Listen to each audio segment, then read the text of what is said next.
Welcome back mga ropa, kwentuhan muna tayo. Pag-usapan natin ang panalo ng kupunan ng Lakers kontra sa kupunan ng Charlotte Hornets. Maganda na naman ang naging performance dito ng kupunan ng Lakers mga ropa. Back to winning column nga sila matapos matalo sa kupunan ng Atlanta Hawks. At dito nga sa game na to, magandang performance. Dinurog ng kupunan ng Lakers ang kupunan ng Charlotte Hornets. Actually mga ropa, naglaban naman ang kupunan ng Charlotte Hornets dito sa game na to. Pero still doon sa huli ay nangibabaw pa rin dito ang kupunan ng Lakers. At sa pagkakataon nga na to mga ropa, grabe ang ginawa dito ni Luka Doncic. Nagkaroon siya ng open lane mga ropa. Ito ang first official dunk ni Luka Doncic. Mula na sumali siya sa Lakers mga ropa, grabe, gigil na gigil dyan si Luka Doncic. At bukod nga dyan mga ropa, ngayon, grabe ang naging diskarte dito ni Coach JJ Redick sa game na to. Para maging 8-3 na ang Lakers currently sa Western Conference mga ropa. Pang-apat sila sa West. Dikdikan din kasi ang laban sa 1-2-4 spot mga ropa. Ngayon dito sa video na to mga ropa, isa-isa may natin ang pambihira, nakakabilib, genius na diskarte na ginamit dito ni Coach JJ Redick at ng kupunan ng Lakers para talunan ng kupunan ng Charlotte Hornets. Ito ang game analysis at breakdown. Los Angeles Lakers versus kupunan ng Charlotte Hornets. Simulan na natin to.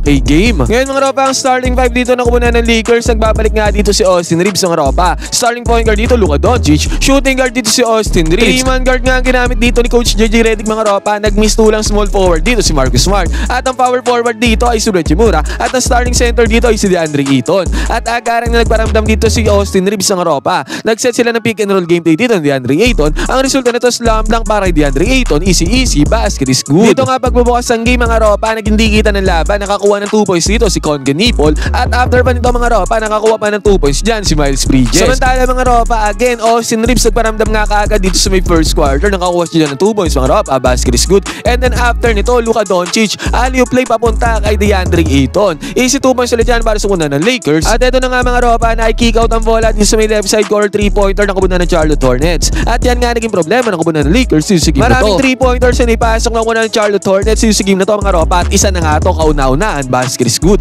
Buti nga mga ropa, nakabawi si Luka Doncic dito. Nakuha niya yung offensive rebound. Nakakuha siya ng easy 2 points doon sa may ilalim, doon sa may paint. All 9, nagbukas ang first quarter na to mga ropa. Dikitan nga ang laban. Yun nga lang pinanis si Congan Nipol. Ang depensa dito ni Marcus Smart mga ropa dito sa may mid-range. At bumawi naman dyan si Luka Doncic ng kanyang mid-range jumper din mga ropa. Pero again, naswingan na naman ang bola dito sa may 3-point area ang kupunan ng Charlotte Hornets. And same shot, same result para sa kanila mga ropa. Tumataginding na 17 out of 36 nga ang kupunan ng Charlotte. Dito sa may 3-point area, ang dami nun. Buti nga mga ropa, nakabawi si Luka Doncic, mabilisan lang. Dito sa kanyang step back, top of the key 3-pointer. Basket is good, easy money para kay Luka Doncic sa may long range bomb. Pero sa magkakataon na to mga ropa, sumagot pa rin dyan ang kupunan ng Charlotte Hornets. Nagkaroon ng good drive dito si Colin Sexton, basket is good. Sumagot naman dyan ng drive din. Itong si Austin Reeves, hindi siya nagpatalo kay Colin Sexton. Chill drops ang ginawa niya ni Austin Reeves, easy 2 points, basket is good. At sa pagkakataon na to mga ropa, DeAndre Ayton nagbigay ng high screen dito kay Luka Doncic at dahil dyan, nagkaroon ng open lane dito si Luka Doncic papunta doon sa may ring. Easy 2 points na nagawa kaagad dyan ni Luka Doncic dahil sa high screen na binigay dito ni DeAndre Ayton. Pero si Miles Bridges, sobrang init dito sa may first quarter. Sumagot siya doon sa tirada na yun ni Luka Doncic. At si Luka Doncic naman, hindi nagpatalo dito sa tirada na yun ni Miles Bridges. Nakakuha din siya dyan ng 2 points. Pero yun nga lang mga ropa, nagkaroon ng right side corner 3-pointer dito ang kupunan ng Charlotte Hornets. Basket is good yan. At sa pagkakataon na to mga ropa, ang nangyari, good entry pass ang ginawa ng kupunan ng Charlotte Hornets. Again mga ropa, easy 2 points doon sa may lalim, doon sa may paint.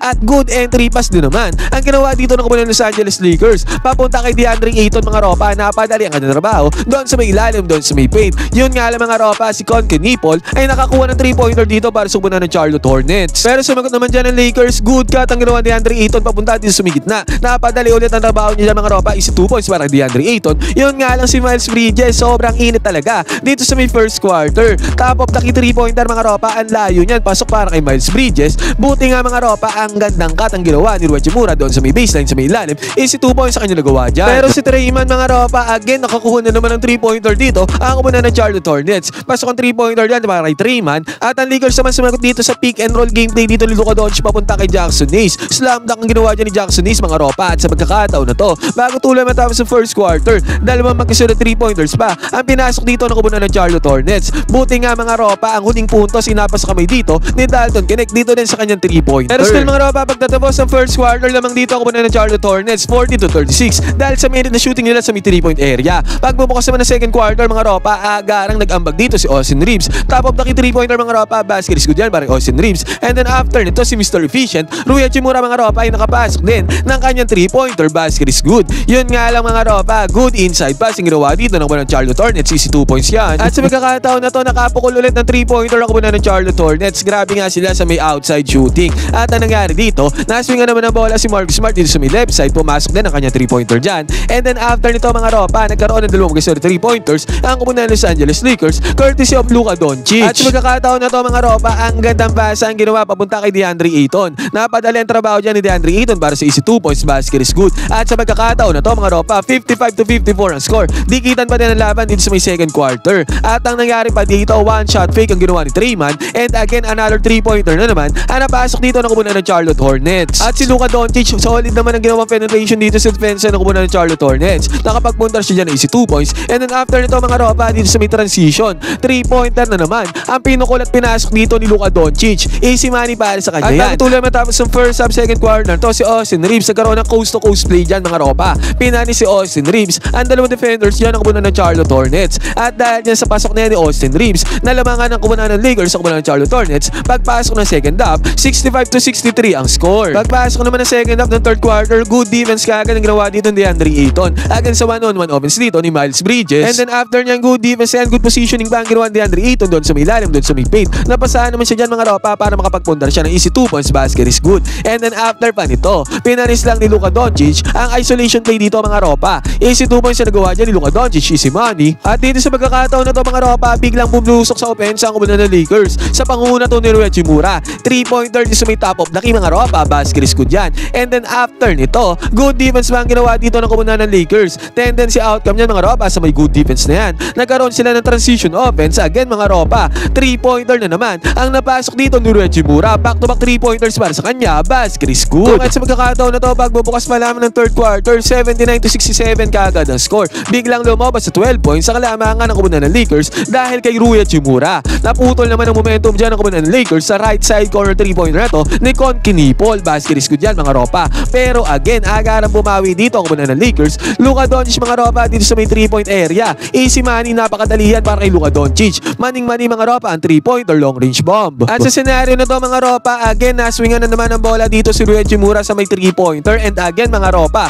pumasok na naman ang 3-pointer dito para kay Rui Hachimura. Shooters bounce yan mga ropa. Pero kung titignan natin mabuti, grabe ang spin sa tira na ni Rui Hachimura, kaya bumalik din yung bola dito at nag-bounce papasok doon sa may ring. Grabe ang tirada na yan ni Rui Hachimura. And then after pa nito mga ropa, dito sa may transition, grabe, mid-range jumper pa ang pinakaulan dito ni Rui Hachimura. Sunod-sunod yan mga ropa dito sa may third quarter. And again, pumasok ulit yan para kay Rui Hachimura. 87-70 na ang score dito mga ropa. Tambakol malala ang kupunan ng Charlotte Hornets sa may third quarter. Naputol naman nila bahagya ang momentum dito ng kupunan ng Lakers dito sa may 2-pointer nila doon sa may ilalim, doon sa may paint. Pero yun nga lang mga ropa, dito na nangyari. Luka Doncic may ako ng bola dito sa may ibabaw. Penetrate ni Luka Doncic ang depensa dito ng kupunan ng Charlotte Hornets. Nagkaroon siya ng slam dunk dito mga ropa. Ito ang kauna-una ang official slam dunk na ginawa ni Luka Doncic since matrade siya sa kupunan ng Lakers. Grabe yan mga ropa, gigil na gigil dyan si Luka Doncic sa slam dunk na yan. Pero si Miles Bridges mga ropa, agarang sumagot ng kanyang 2 points doon sa may ilalim, doon sa may paint. Easy 2 points yan mga ropa. At si Luka Doncic nag-attempt ng 3-pointer ulit dito mga ropa, pero na-tip in naman yan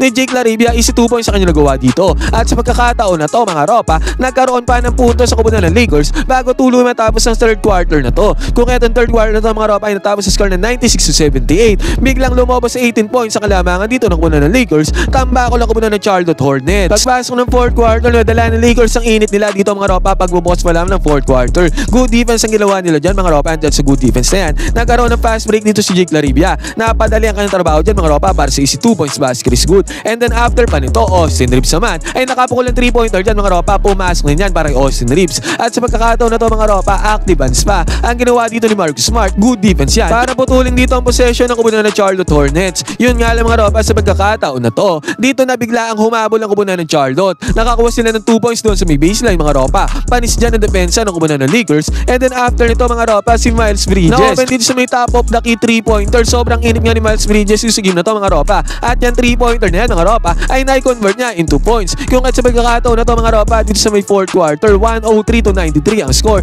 Natapyasan ng 8 points ang kalamangan ng kupunan ng Lakers. 10 points na lang ang lamang nila dito sa may fourth quarter. At sa possession na to ng kupunan ng Lakers, muntikan pa nga sila dito. Nauubusan na sila ng 24-second shot clock mga ropa. Buti na iswing yung bola kay Mr. Efficient Rui Hachimura mga ropa. Isang fake lang ginawa dito ng Rui Hachimura, sabay pukol ng mid-range mga ropa. Ang resulta nito is 2 points points na nagawa dyan ni Uechimura. Automatic sure ball si Uechimura dito sa game na to mga ropa. Basket is good. And then after pa nito sa possession ng kupunan ng Charlotte Hornets, nag-aabol nga sila dito. Pero grabe naman dito si Marcus Smart. Nakakuha siya ng steal dito, good defensive play. At dyan sa steal ng mga ropa, nagkaroon pa ng fast break dito ang kupunan ng Lakers. Naipasa ni Marcus Smart ang bola papunta kay Luka Doncic. Si Luka Doncic na ang bahala dyan mga ropa, isi 2 points sa kanya nagawa. Kaya sa isang iglap naging 107-93 ulit ang score. 14 points ulit ang lamang dito ng kupunan ng Los Angeles Lakers. Pero kahit ganyan ang score mga ropa, hindi pa rin sumuko dyan ang kupunan ng Charlotte Hornets. Open na open dito si Conconipol dito sa may 3-point area. Ilista na yan mga ropa, basket is good para kay Conconipol. Almost triple-double nga ang stats dito ni Conconipol mga ropa. Magandang performance sa kanyang ginawa dito para sa kupunan ng Charlotte Hornets. Yun nga lang mga ropa, sa pagkakataon na to, nakakuha ng 2 points, crucial 2 points niya si Luka Doncic dito sa crunch time mga ropa. Hype na hype dyan si Luka Doncic sa ginawa niya puntos mga ropa. And then after pa nito, nakakuha ng good defense dito si Marcus Smart. At binalak na nga dito ni Luka Doncic na selyuan na ang laro dito sa may long range bomb 3-pointer niya mga ropa. Yun nga lang, hindi pa pumasok dyan ng 3-pointer ni Luka Doncic. May chance pa dito ang kupunan ng Charlotte Hornets. At ang nangyari pa nga dito mga ropa, nakascore ng 2 points sa kupunan ng Charlotte Hornets. Naging 110-101 ang score dito sa may crunch time, huling minuto ng 4th quarter. Pero buti na lang mga ropa, napunta ang bola sa kamay dito ni Uechimura. And again mga ropa, mid-range jumper na naman ang pinasok dito ni Uechimura. Grabe ang performance na kanyang pinapakita dito sa game na to. And then after pa nito mga ropa, na open pa dito si Marcus Smart sa may 3-point area. Crucial 3-pointer to para kay Marcus Smart mga ropa. Open na open yan. At successful tong tirada na to ni Marcus Smart sa may long range bomb. Basket is good. At dahil niya lumobo ang score sa 115-103, lamang pa rin dyan ang kupunan ng Lakers. Yun nga lang, mabilis ang 2 points ang ginawa dito ng kupunan ng Charlotte Hornets. At dito mga ropa, ang gandang play ang ginawa dito ni Marcus Smart. Siya nagmando na bola dyan mga ropa, and then alley-oop play papunta kay DeAndre Ayton. Isi 2 points na nagawa dito ng kupunan ng Lakers. Naging 117-105 ang score dito mga ropa, pero sa pagkakataon na to, biglang bumulusok sa opensa ang kupunan ng Charlotte Hornets. Una dito mga ropa, nakakuha sila ng right side corner 3-pointer, basket is good. And then after itong right side dito mga ropa, again another right side corner 3-pointer na naman ang pinasok dito ng kupunan ng Charlotte Hornets. Kung kahit sa isang iglap mga ropa, naging 117-111 ang score. 6 points na lang bigla dito ang kalamangan ng kupunan ng Lakers. And then ang maganda pa nga dito mga ropa, nagmintis banderada ni Luka Doncic dito sa may top of the key. And then dito sa may transition mga ropa, nag 3-pointer dito ang kupunan ng Charlotte Hornets para sana ibaba sa 3 puntos ang kalamangan ng Lakers. Pero yun nga mga ropa, nagmintis na to. Nagkaroon pa nga ng thrill dito sa huling minuto ng laro mga ropa, sa huling segundo ng laro. Pero still mga ropa, natalo pa rin dyan ang kupunan ng Charlotte Hornets. 121-111 natapos ang game na to mga ropa doon sa may endgame. And magandang performance nga ang ginawa dito ng kupunan ng Lakers para hindi na makakambak dyan ang kupunan ng Charlotte. Another win para sa kupunan ng Lakers mga ropa, 8-3 na sila ngayon. Ano masasabi niyo dito sa magandang performance na ginawa dito ng kupunan ng Lakers dito sa game na to? Pwede kayo mag-comment dyan sa baba ng inyong opinion. Magkwentuhan tayo.